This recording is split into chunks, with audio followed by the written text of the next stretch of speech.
Hey guys, welcome back to Automotive Chaos. My name is Ryan. If you clicked on this video, then chances are you have the same issue that I do.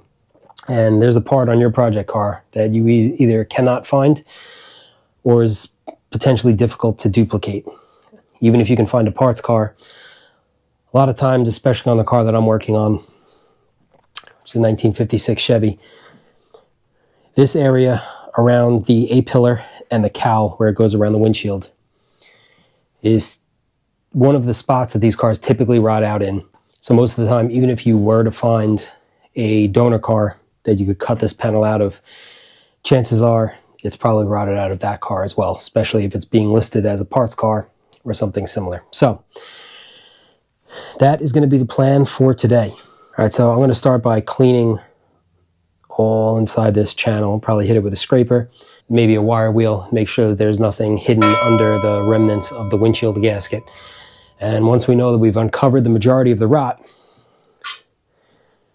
we can go ahead and start cutting and welding. All right, so like I said, we're just going to start by removing some of this potentially original windshield gasket that was all around the frame. The gaskets on these cars actually get placed around the windshield, and then you use a string to pull a lip over the metal inside the dashboard of the car. So I pulled the windshield out of this car the other day. Some of it stayed behind. Who knows how long it's been there. So we'll start by getting this nice and cleaned up so we have a better idea of what we're working with.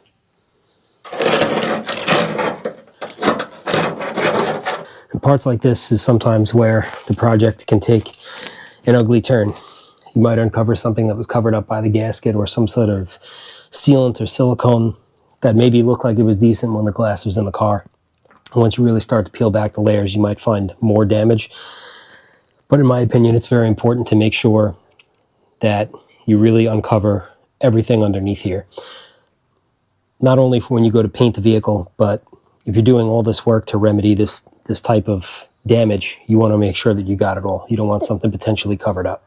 All right, with the heavier stuff removed, I'm just going to take a wire wheel on my drill here and sort of knock some of this flaking rust off, and maybe some of the paint as well, just to give ourselves a better idea of where we actually have to start cutting out bad metal and where the stuff is still strong enough that when we weld to it, it won't just disappear.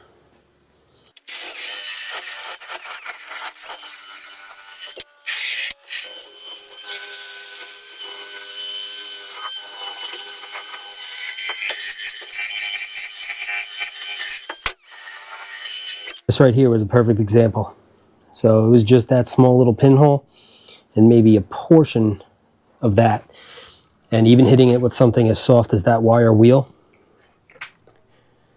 as soon as it came in contact with that, the rest of that metal just disappeared underneath it. So those are the type of things that I'm talking about that are easy to miss if you don't do a thorough job of trying to uncover all the damage. So I think I have the majority of it exposed. It was all nice and strong up here. The real damage started here and then further along this cowl. So now I'm by no means an expert on restoring vehicles or metal work. I try and get a little better each time. So this may not be 100% the right way to do it, but with other patches that I've done in this fashion, it does seem to work. So maybe it works for you, maybe it doesn't. Maybe you have a better idea. If you do, feel free to comment below. It helps me out, helps other people watching this video. You know, that's the easiest way to learn. If you don't have somebody that has been doing this for 30 years right next to you, internet, YouTube, it's a fantastic place to learn. So feel free. If you have a suggestion for something or if you've done it a different way and it's worked better, let me know. So what I have had luck with in the past is sort of a divide and conquer method. My skill set is not up to the level of being able to make this entirely in one piece. I wish it was, maybe one day, but for now, it's not. So for me to, like I said, divide and conquer, kind of split it up into a couple different pieces, that's the way I like to approach it. And that seems to work the best for me. Also, doing it this way does not require a lot of specialty tools. You know, you could spend hundreds of thousands of dollars on metal fabrication tools, whether it's planishing hammers, English wheels, the list goes on and on. I don't have that stuff. I have a grinder. I'm going to start out just by placing some tape over a portion of the damaged area. And then we'll make a couple marks on this where our contours need to be. Sometimes with these panels you might need to shrink or stretch the metal. Best way, at least for me, is to kind of mark those areas out with a Sharpie. And then we'll cut a piece of 10 gauge metal and we'll start bending and shaping. And if I screw it up 5 times, then we have extra metal. So here I am going to do my best to kind of roughly just trace out where I think this first ledge should end. And again, you can always cut this piece a little bit bigger and shape and form as you go. It doesn't have to fit perfectly the first time. It doesn't even have to fit perfectly once it's in there. If you get it tacked in place and it's close, you can kind of work the metal as you go. And once you get a little bit of heat into it, especially with the welder, I find it makes it a little bit easier to manipulate the metal into the shape that you want it. So now that I have that traced, what I'm going to do is we're just going to draw a straight line down to here. And to make it easier on myself, I'm going to follow this body line where it makes that sharp turn down. So I basically have a 90-degree flange right here. So even if I don't cut all the way back to that, what I could do is cut this shape out on the tape, put that onto the piece of metal that we're going to patch in here. I can work it to where I get the contour correct. And then once I do, even like this here is good metal, so I don't have to cut that entire area away. I may make it a small piece here, but at least with this, I have a general idea of the shape and something to go off of. So I'm going to grab a piece of metal. We will cut this out with, probably use my X-Acto knife. We'll cut that out, transfer it over to a piece of metal, and then we can start working on bending and contouring to where we need it. Okay, with my template taped onto my piece of metal, I have both sides and the bottom marked in Sharpie.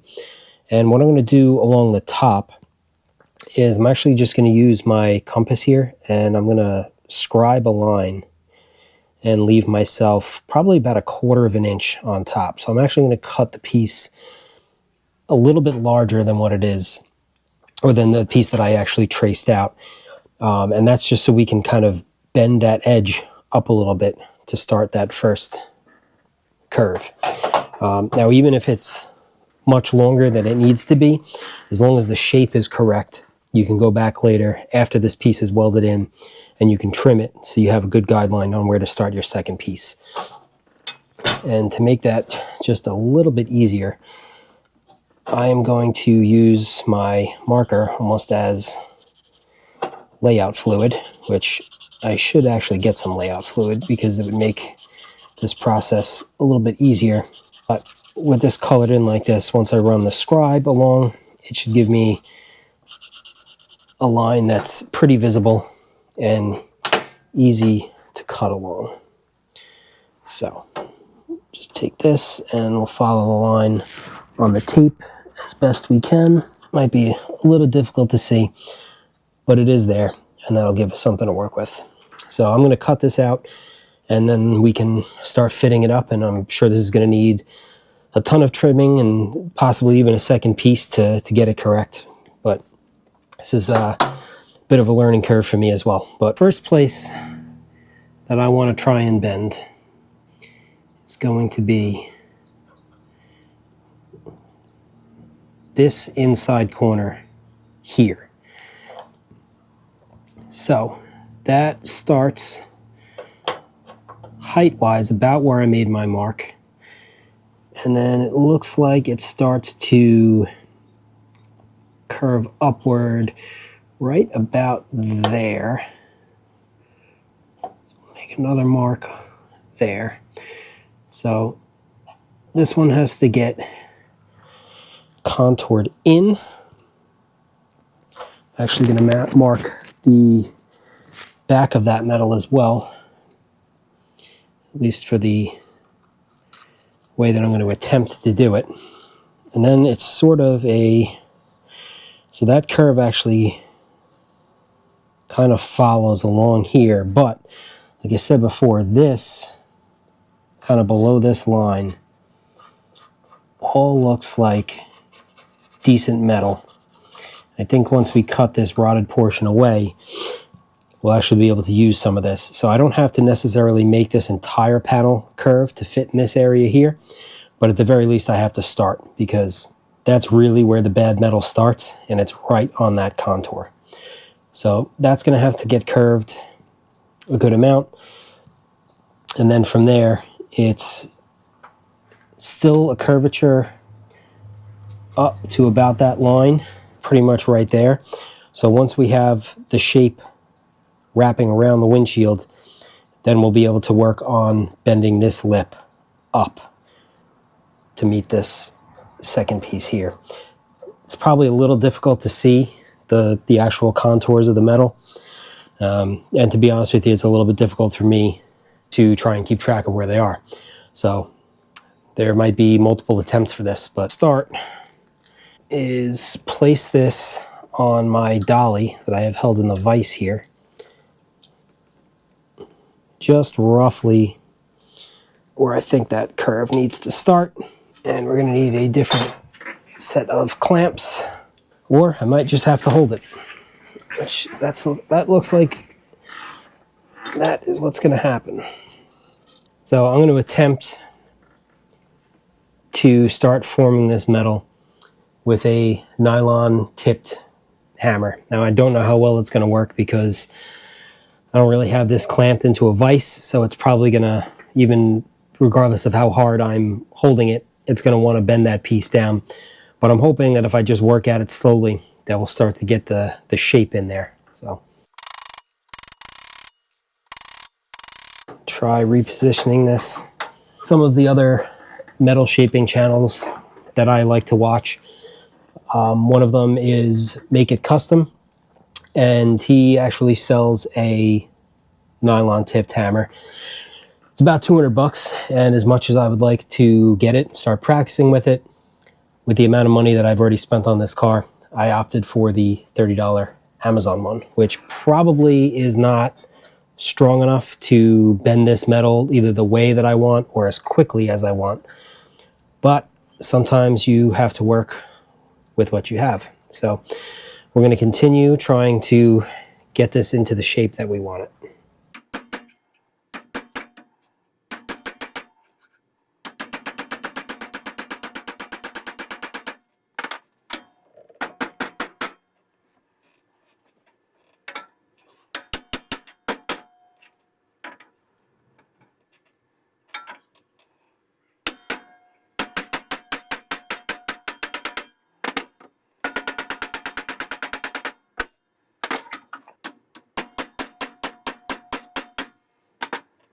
All right, slight change of plans. So I actually want to make one of these like a standalone one that maybe put on wheels and just cart around. And that one will probably have 3 different size pipes, but basically what this is a pipe anvil. And I just took a piece of 1 5/8 chromoly tube, and I believe that's 3/4 inch. Took a piece of 10 gauge steel, wedged it in between there to make sure that I could get this same thickness through there, and just welded them together. And with this nice and tight in the vise, hopefully what that will do will allow me to basically bend this piece by hand to the shape that we need it. And if it's not right, I can come back in here and kind of take the bend out of it. So like I said, we'll see how this works. I wanted to make one of these anyway. That'll be something maybe when this car is done that we'll give that a shot. But for now, I'm hoping this will help me form this metal a little bit easier. So, alrighty, so using the pipe vise, this is what I came up with so far. Not perfect, but it's starting to take the shape of the space that we need to fill. Now these marks on the back, I have to curve this piece. So if this were to stay here, these two ends need to go towards you. So what I want to attempt to do is basically crimp the metal in those spots. And then we're going to use this nylon hammer on a piece of wood out there. I'll show you guys that in a few minutes and try and knock the proper curve into this. So see what happens. I just got to find something that I can kind of crimp this metal with to start working out the bend. So I modified a set of lineman's pliers and basically just cut a piece of tube, welded it to one side, welded the stud to the other, and you can see once you open it up and clamp down on that, it puts a nice little dimple in the metal. Only issue is that that nylon hammer that I have, I believe is made more for jewelry, not necessarily metal shaping. So I definitely need something with a little bit more weight to it, because trying to knock the dimples out of where I actually curve the metal is near impossible with a hammer that only weighs a pound, maybe 2 pounds. This is 18 gauge sheet metal. So I'm gonna have to come up with another method of bending this. So for now, I'm just putting this on the dolly and kind of working as I go.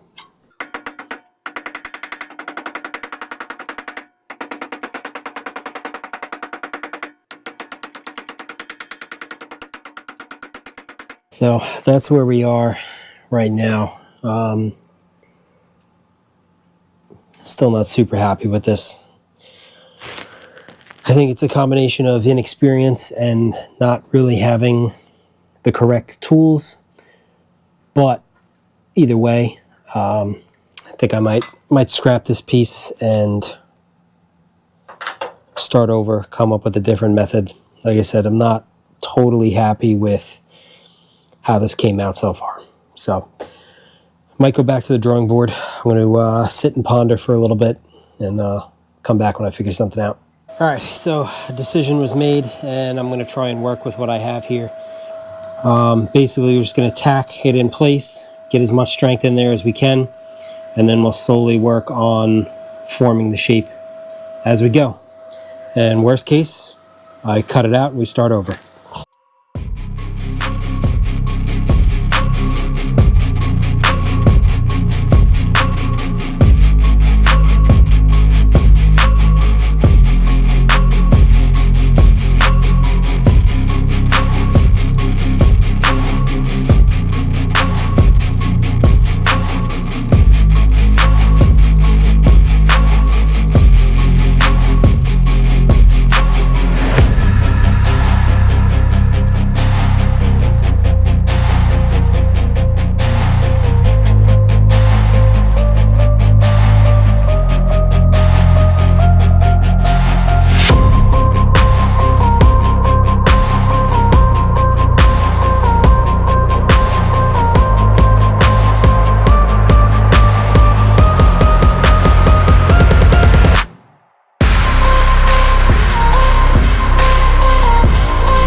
Here's what I got so far. Starting to take shape. There's actually some more metal in there rather than just rot and holes. So it's coming along. Unfortunately, this is just a very, very slow process. A lot of it is weld, let it cool, grind it, and just trying to shape it as best I can. And even after I sanded and grinded before I started yesterday, every once in a while I'm hitting a spot with the welder where the metal disappears. So I'm actually having to work backwards, and I thought I got all that out. So just keep plugging away on this thing. All right, I'm gonna get back to welding here in a second. But last night before I went in, I finished welding and kind of grinding this whole area. And I think in the last shot you saw that all of this was metal. And then right before I called it for the night, I put a coating of product from Pour 15 on there called POR patch. I have the container of it right here, actually. And it's just a hardening seam sealer. You can actually sand it and paint it when you're done. And the reason I put that over was there were some spots where I wasn't able to grind very well. I didn't have the proper attachment for it. And a lot of this metal was pitted, even though it was still strong. Just damage from over the years. It had a lot of pit marks in it. So I filled all that in just to kind of smooth that out a little bit. I hit it with the sander real quick today. Obviously, I'll do a second coat on that. And then once we get it close, we can come in and apply a light film of filler, sand that. But this is all super strong. Light just fell. It's all super strong now. It's all metal. Yes, there's some epoxy coating over it, but there's no massive pinholes or anything like that. There was another small area here. I welded that up. The last area on the driver's side is this hole right here. So I'm going to hit that with the wire wheel. We'll try and bring that down to fresh metal and cut ourselves a little patch for that. Almost done with this side. Like I said, have a little bit more work to do on that last hole, and then we can work on starting to smooth this out and hopefully make it look like it was never there. We'll get started on this next piece. All right, so same method for this piece that we used for the last one. Just put a piece of tape over here, get ourselves a rough shape, make sure that we cut around any of the damage, around where our panel is going to go. Now I can use this piece of tape. We'll transfer this over to a fresh piece of metal. Now I kind of have the guidelines of where I want to cut. I'll probably end up cutting inside that line, so if I have to make it a little bit bigger, I can. But I'd rather have to trim here than to cut another piece. So cut a piece of fresh metal, and then we'll start working on getting this trimmed out, clean up the metal, and we can go ahead and weld that in.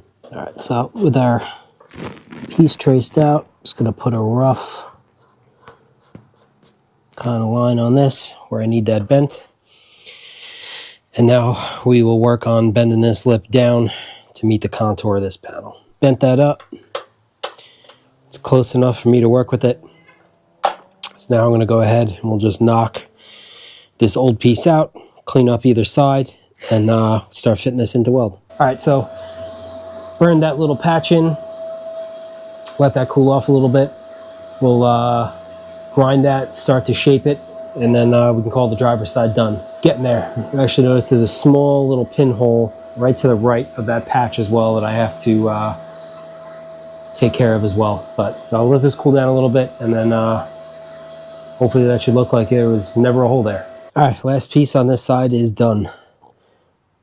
We'll do the same thing. We're going to add a little of that POR patch, just because in here it was a little difficult to get a sanding disc in there. But we're back to all metal, which is a huge step in the right direction. So I'll coat that up, we'll let it dry, and I think tomorrow we're going to hit the other side.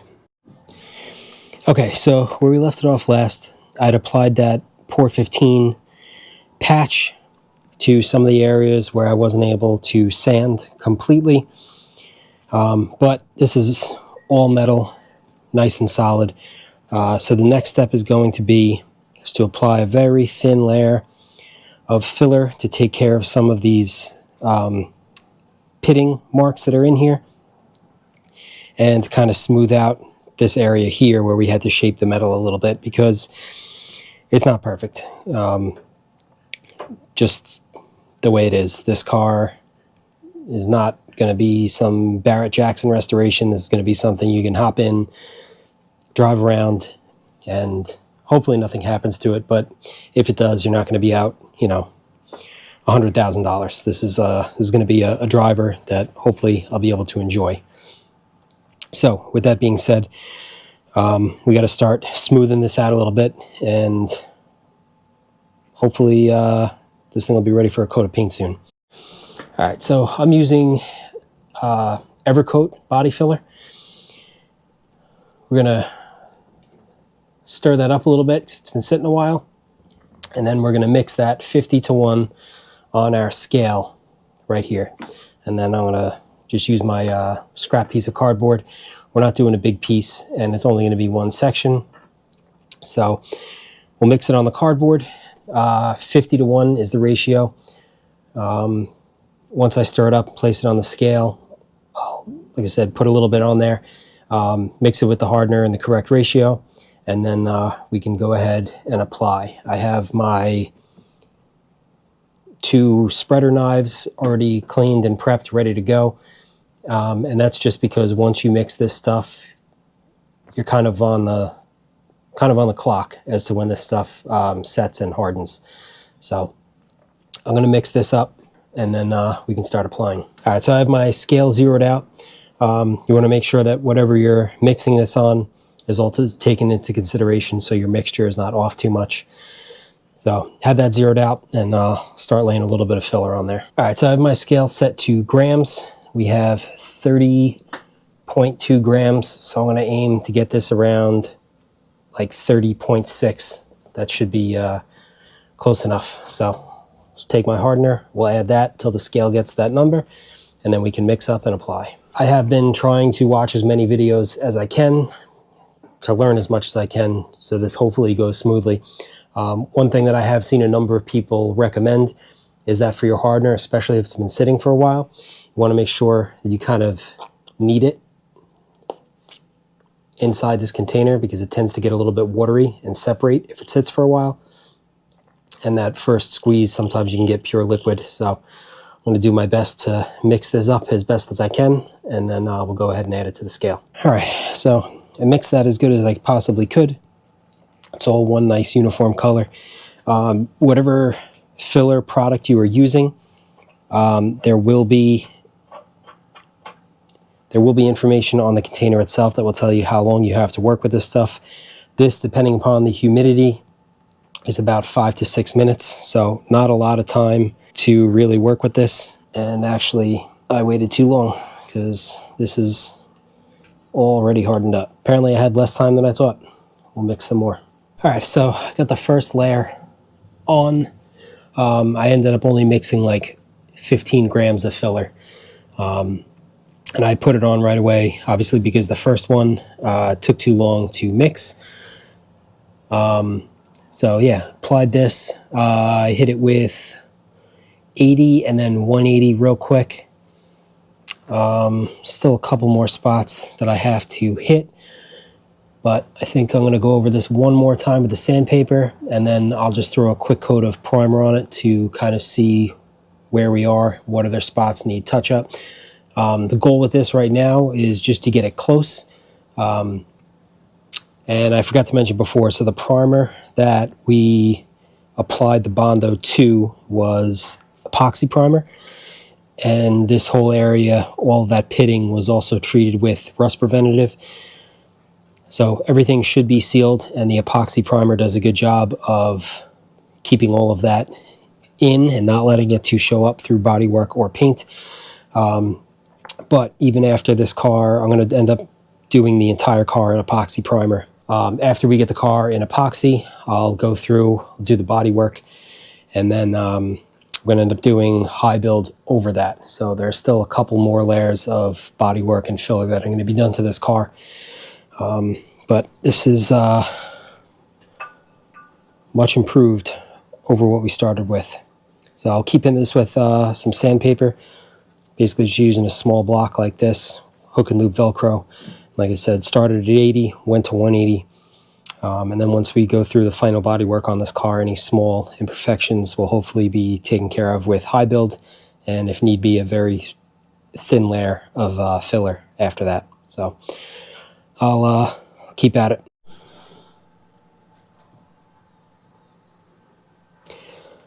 So that's just the one coat of filler that I applied. I blocked it to 80 first and then 180 as per the instructions on the filler that I'm using. And I have to say I am very, very happy with the final outcome. Just as a point of reference, I ended up mixing 15 grams on the scale of filler to be applied. That's about, I think, 0.03 ounces if I did or if I remember what the calculation online said. Out of that weight, there was a fair amount still left on the cardboard that ended up getting wasted because I didn't need it. And then you also have to take away what we sanded off of there. So there is very little filler on top of that metal that we replaced, which I'm very happy about. Again, it doesn't look perfect, but it is much better than what was there. It's not loaded full of filler or seam seal or anything like that. It is all metal. And even the few imperfections that I did notice on the panel are going to be covered up by the stainless around the windshield anyway. So very happy with that repair, and finally coming up on the end of metal work on this car, I think. I still have to, if you watched the earlier video on repairing the doors for this car came with a set of doors off of I think it was a 210, so the holes for the trim are completely different. I have to weld up those holes and then take the tracing that I took off of the factory doors for the Bel Air trim, put that over, drill the holes for all that stainless. So we still have to do that repair, and then the lower fenders on this car were also completely rotted out. I have the patch panels for those. Those are also going to have to be done, and we're going to have to remake the brace. So there's a brace that goes along the inside of the fender that will attach to the rocker panel. So we still have that to do. But as far as major extensive metal work, we are finally nearing the end with this car, and I am very happy. I'm looking forward to moving on to something else and actually seeing this car come together. It's been a long time of this thing either being off the frame or cut apart, missing metal, whatever the case may be. If you've been following along for a while, you know we did an incredible amount of work to this car, and I'm really looking forward to getting this done and moving on to our next project. Before I end the video, I'm just going to show you guys the passenger side, because that side was no better than the driver's side. I didn't film it. This video is already getting a little bit on the long side compared to what I normally do. I haven't applied filler yet, and I still have to do a little bit more welding, but I'll just show you what we did over there. So, like I said, unfortunately, much more of the same over here, and I still have a couple of spots to weld up, but it's getting there. This entire area here was all rotted out. This section here right by my index finger, that was gone as well. So this side is also starting to come together. And then, oh, forgot about this. There's always more. I got that piece on the roof as well. So I'm gonna have to come up with something for that. But after that, I think we're done. Maybe. Hopefully. I've about had it. Closer though. So guys, that's gonna do it for this one. Another large project finally crossed off the list for this car. Like I said about a minute ago, finally nearing the end with this thing. If you guys watched all the way through, thank you so much. If you're also working on something like this, like I said, I'm no expert, but don't let something like that stop you from working on the car. Worst case, it's metal. You cut it out, repatch it, or if you buy that entire panel, cut it out, weld that in. But whatever it is, just get out there, work on your project, get it done. Thank you guys so much for watching. See you very soon.